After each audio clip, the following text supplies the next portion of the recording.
Hello everyone, and welcome back to another episode of Unpopular Opinions with me, Randy Prizzle.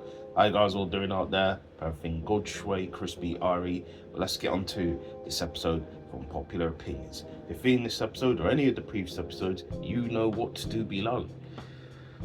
Barbers today have gotten too greedy.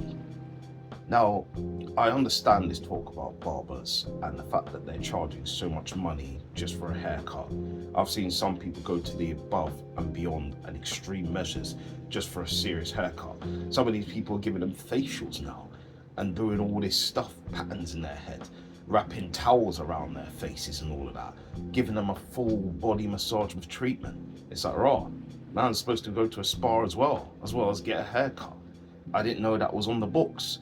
But still, I think if you're trying to get that full works experience, then I hear it in terms of charging more than £60 to £100 for getting a haircut. But I think if it's just a standard low fade and one of these ones where people just spray the, alcohol on afterwards, then what's the point? It should just be about £10 to £20. I don't know why you're charging so much just because you're one of these esteemed barbers now. Now, fair enough, you cut the Premier League guys or the people in the top leagues haircuts or the celebrities.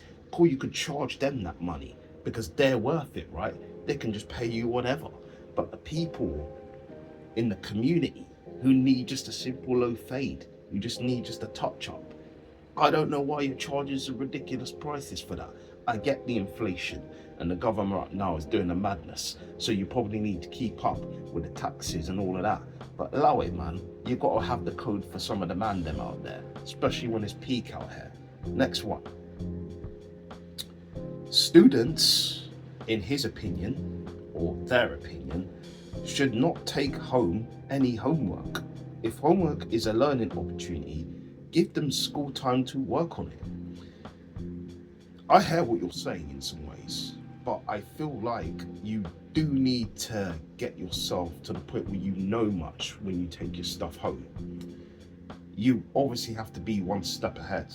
Now for me, I didn't really, let's say, get involved in too much homework. I was doing it, but my brain couldn't comprehend. It's very difficult when the tutor's not there and they're kind of telling you what's what from what's what. Sometimes reading a book for me was very difficult because I'm just someone who just wasn't really much in just reading words and fine lines. I like to see pictures and actions in motion. So for me, it was very difficult for all this stuff to just stick into my brain. So I did prefer the method of the teacher kind of showing me what was what. I found it more easier. So that for me stuck more to me than, let's say, having you just get a book and just reading a book. The information sometimes doesn't stick with me. So that was my problem as a kid. I personally would have hoped for, let's say, the work to be done at school, but obviously you giving more stuff to show by video, which would have helped a lot more. Now people say, well, there were videos around, but come on, there wasn't much, do you know what I mean, for us to stick into. And if you really had to look, you had to look deep in the depths to find them. So that's just my opinion on that. Next one. Homework is important and should be assigned. I mean, it's good for the knowledge, let's say. It's good for you to learn things, but I don't think it's as important as learning, on your own spare time. As I said, doing your own thing, because sometimes it's best to just do your own thing than rather. But obviously, as I said, in my case, I need someone to kind of show me the ropes, put it all in a picture for me, and it will be good.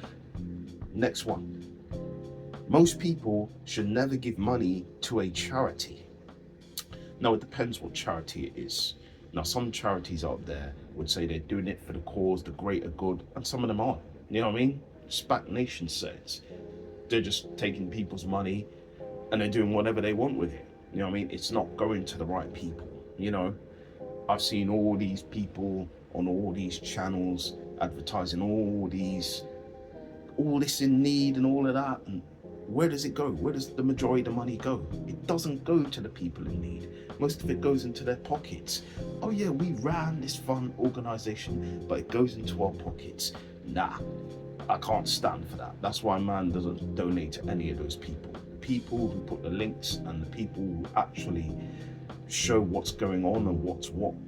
The people that's actually directly giving it to the people, that's the one I'm choosing to give my money to. Not these people that are like, forget them. They're not 100% giving it to the people, man. They're taking it and putting it in their own pockets. And then they're getting houses and stuff from it. Man, while the people out there are just getting nothing. You know what I mean? Suffering. I can't run with that.